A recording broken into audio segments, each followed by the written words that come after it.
Саламатсыңар балдар. Кезектеги география сабагын окуп үйрөнүүнү баштайбыз. Мурунку сабакта силер дүйнө бөлүгү болгон Европа менен таанышкансыңар. Бүгүнкү сабагыбыздын темасы Азия.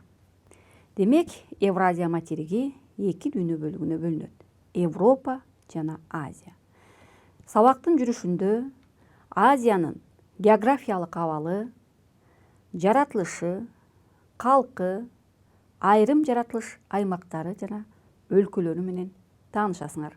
Азия деген Кичи Азиянын Хет эпохасында Ассуф падышачылыгында Прометейдин аялынын атынан коюлган. Геродоттун убагында 484-426 жылдары биздин заманга чейин дүйнө бөлүгүнүн аты Асия деп белгиленген. Биринчи дүйнө бөлүгүнүн чек арасын аныктоо байыркы гректердин эпохасына туура келет. Геродот Европа, Азия, Ливия деп бөлгөн.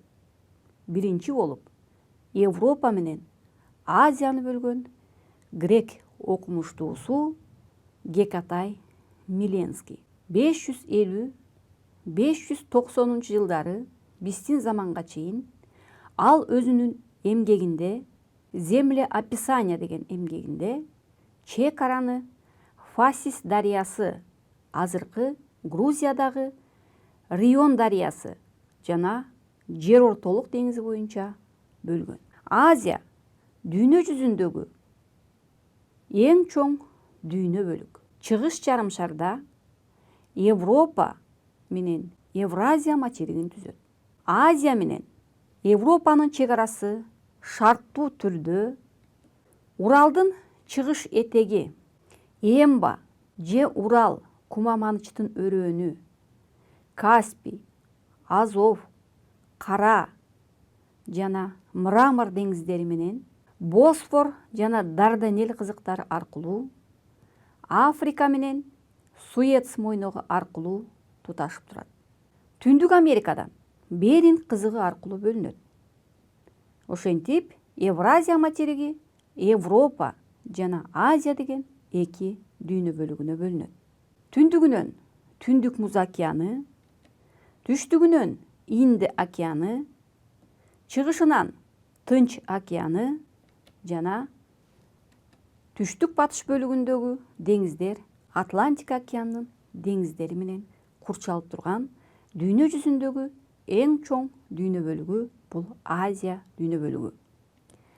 Азиянын аянты 43,4 миллион километр квадрат аянтты түзүп, жалпы кургактыктын 30% ээлеп жатат. Жалпы калкын карап көрө турган болсок, калкынын саны 4,2 миллиард адам. Же болбосо дүйнө жүзүндөгү эң калк көп аймак бул Азия болуп эсептелет. Дүйнөлүк калктын 60,5%-ын бул Азиянын калкы түзөт. Демек, дүйнө жүзүндөгү дүйнө бөлүктөрүнүн эң чоңу жана калкынын саны боюнча дагы эң чоң аймак бул Азия. Дүйнөлүк калктын саны боюнча да карап көрө турган болсок, жалпы дүйнөлүк калктын санынан кийинки орунда Азия турат. Демек, Азияда калктын саны өтө жыш отурукташканы менен, же болбосо эң калкы көп мамлекеттер ушу Азия дүйнө бөлүгүндө жайгашкан. Азия дүйнө бөлүгүнүн четки точкаларын карап көрө турган болсок, материктик четки бөлүктөрү түндүгүндө Челюскин туншугу 77 градус 43 минута түндүк кеңдикте, 104 градус 18 минута чыгыш узундугунда жатат. Бул жалпы материктик дагы четки точкалар. Түштүгүндө Пиай туншугу 1 градус 16 минута түндүк кеңдик, 103 градус 30 минута чыгыш узундугунда түштүгүндөгү четки точка Малакка жарым аралынын түштүгүндө. Батышындагы четки точка бул Баба четки точкасы 39 градус 29 минута түндүк кеңдикте, 26 градус 04 минута чыгыш узундугунда жатат. Чыгышындагы четки точкасы Дежнева тумшугу 66 градус 05 минута түндүк кеңдик, 169 градус 40 минута чыгыш узундугунда жатат. Бул Азия дүйнө бөлүгүнүн эң четки точкалары. Азия дүйнө жүзүндөгү дүйнө бөлүктөрүнүн рельефи боюнча дагы өзгөчөлөнгөн аймак деп айтсак дагы болот. Анткени анын эң бийик жери Джамалунгма 8848 метр. Демек, дүйнө жүзүнүн эң бийик жери бул Азияда жайгашкан. Аймагынын 75%-ын кырка жана бөксө тоолор ээлеп, тоолор эки чоң алкакты пайда кылат. Алардын бирөө алдыңкы Азия тайпак тоолорунан Инди Кытайдын кырка тоолоруна чейин бүт аймакты камтыйт. Азия аркылуу батыштан чыгышка экинчиси Тяншандын түштүк Сибирдин тоолоруна жана андан ары Чукча жарым аралына чейинки түштүк батыштан түндүк чыгышка созулуп турган аймакты ээлеп жатат. Демек, рельефи боюнча биз алдыңкы Азия жана экинчи Тяншандан түштүк Сибирдин тоолоруна чейинки аймак деп эки аймакка бөлөбүз. Эмесе, Бириккен Улуттар Уюму тарабынан Азиянын суб региондорго бөлүнүшүн карап көрөлү. Чыгыш, батыш, түндүк, орто, түштүк чыгыш жана түштүк суб региондору мына ушунун ичинен Кыргызстан, жалпы суб региондордун ичинен орто суб регионуна бөлүнөт. Же болбосо Орто Азия бөлүгүндө Кыргыз Республикасы жайгашкан. Эмесе, суроого көңүл буралы. Суроо: Азиядагы жогору өнүккөн мамлекеттер кайсы? А. Кытай, Япония, Малайзия. Б. Индия, Кытай, Япония. В. Республика Корея, Япония, Сингапур. Г. Индонезия, Филиппины, Япония. Канабалдар, Азиядагы жогорку өнүккөн мамлекеттер кайсы деп ойлойсуңар? А. Кытай, Япония, Малайзия. Б. Индия, Кытай, Япония. В. Республика Корея, Япония, Сингапур. Г. Индонезия, Филиппины, Япония. Канабалдар, ойлонуп көрүп суроого туура жооп бергенге аракет кылып көрөлү гана. Ушул мамлекеттердин ичинен жогору өнүккөн мамлекеттер кайсы деп ойлойсуңар? Азиядагы жогорку өнүккөн мамлекеттер бул Республика Корея, Япония жана Сингапур болуп эсептелет. Демек, азыр биз Азиядагы жогорку өнүккөн мамлекеттер менен таанышып алалы. Япония аралы же болбосо Япон мамлекети. Япония Нихон Коку, Ниппон Хоку деген атайын аты менен аталат. Бул Чыгыш Азиядагы аралдык улуу экономикалык держава. Япония 6852 аралдан турат. Япониянын 97%-ын архипелагдар түзөт.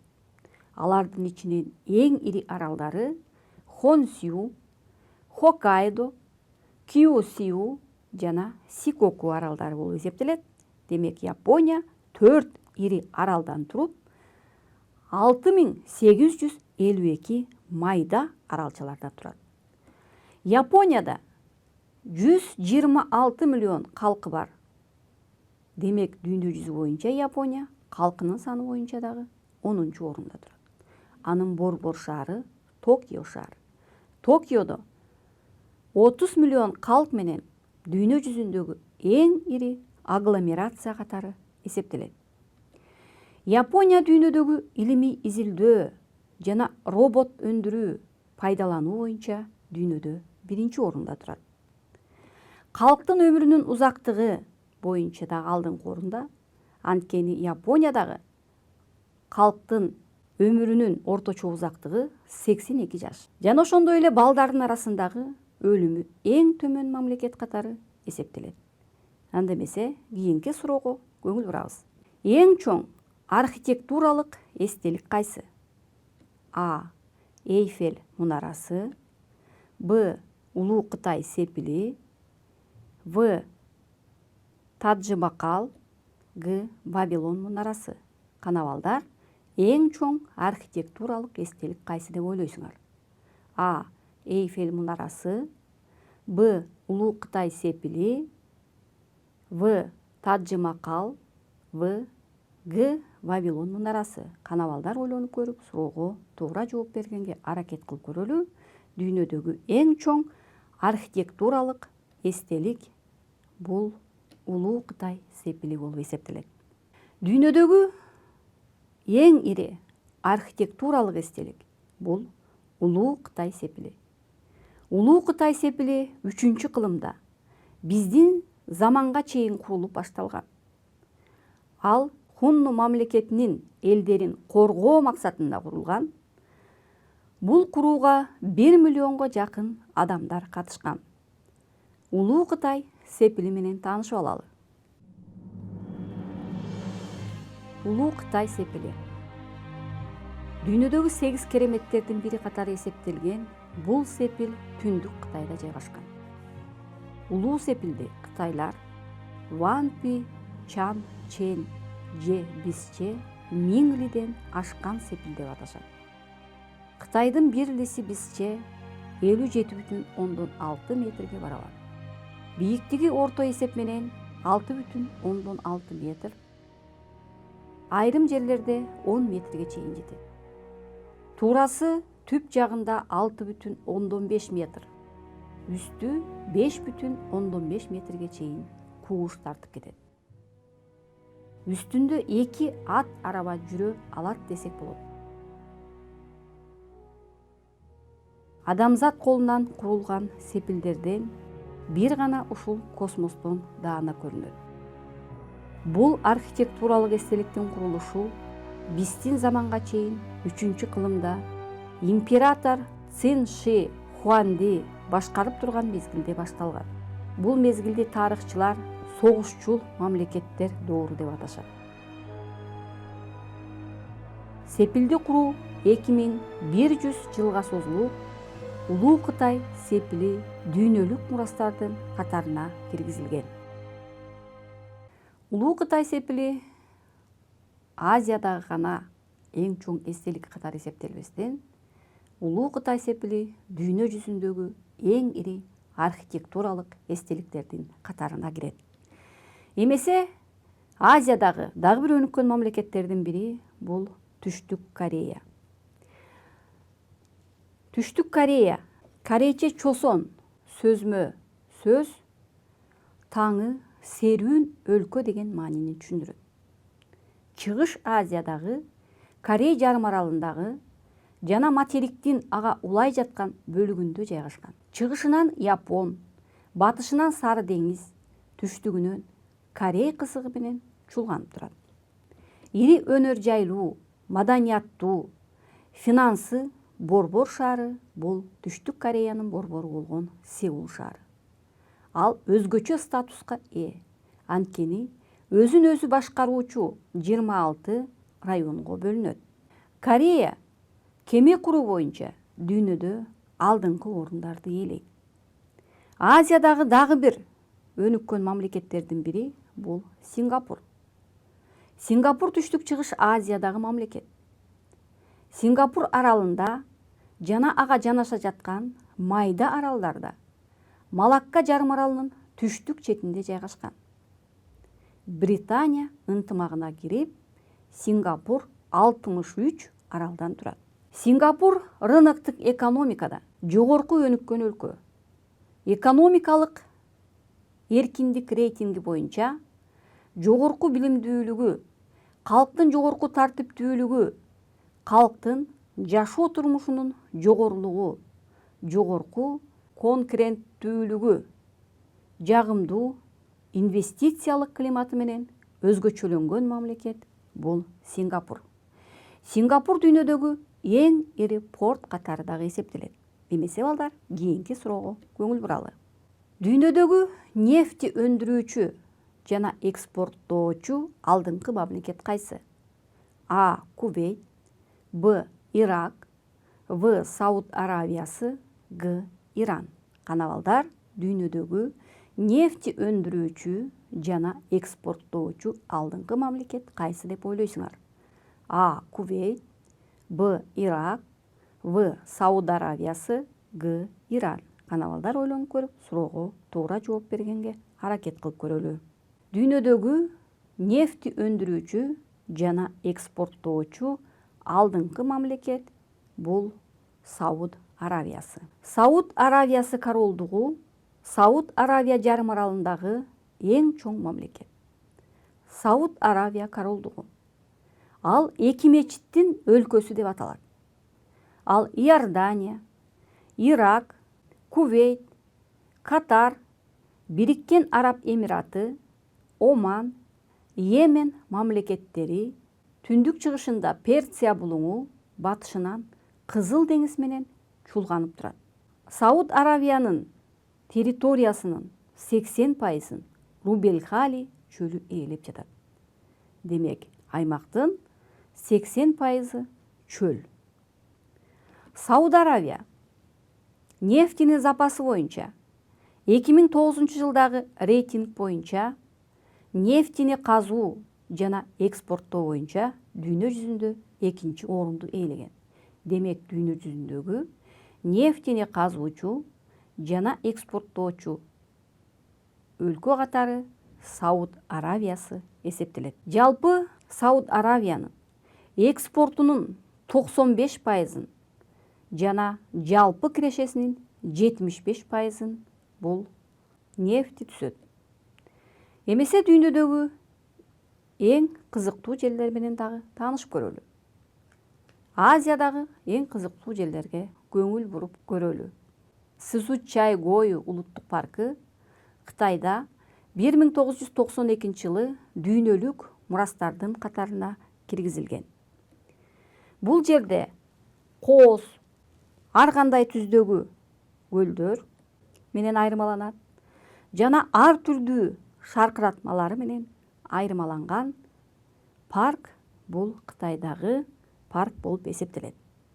Андан сырткары, бул парк өзүнүн ар кандай түстөгү көлдөрү, жашыл көк, бирюза түстөгү көлдөрү жана шаркыратмалар менен өзүнчө айырмаланып турат. Дагы бир кызыктуусу, Филиппинде Палаван аралында карстык үңкүрлөрдө жер алдындагы дарыя агат.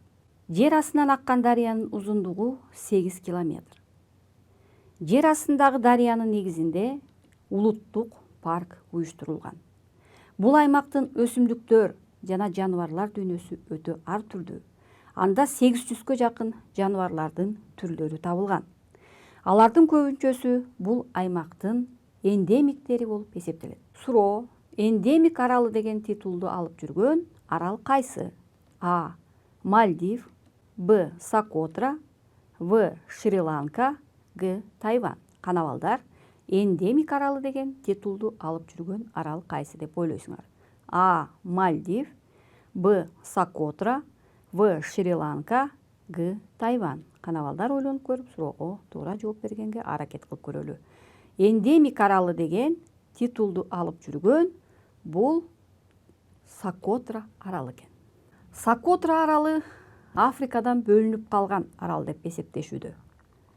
Сокотра аралы узак геологиялык жана биологиялык бөлүнүшү, климатынын өзгөчөлүктөрүнө байланыштуу. Бул арал эндемик арал катары эсептелет. Анткени бул арал эндемиктүүлүгү менен өзгөчөлөнүп турат. Сокотра аралы ЮНЕСКО тарабынан дүйнөлүк мурастардын катарына киргизилген. Бул аралдан 825-ке жакын эндемиктер табылган. Сокотра аралынын символу катары эсептелген кызыл киновар драцени эсептелет. Бул козу карын сыяктуу өскөн бактын узундугу 10 метрге чейин жетет.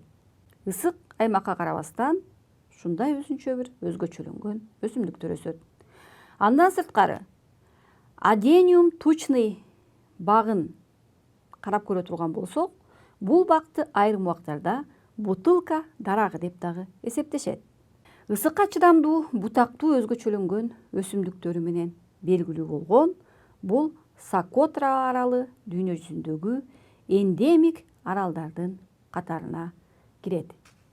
Башка аймактарда кездешпеген өсүмдүктөрүнө жана жаныбарларына байланыштуу бул аралды эндемиктердин аралы деп дүйнө жүзү боюнча коргоого алган аймак. Эмесе бүгүнкү сабактан биз Азиянын географиялык абалы, жаратылышы, калкы, айрым жаратылыш аймактары жана өлкөлөрү менен таанышып алдык. Ушуну менен бүгүнкү сабагыбызды аяктайбыз. Кийинки көрүшкөнгө чейин саламатта калыңыздар.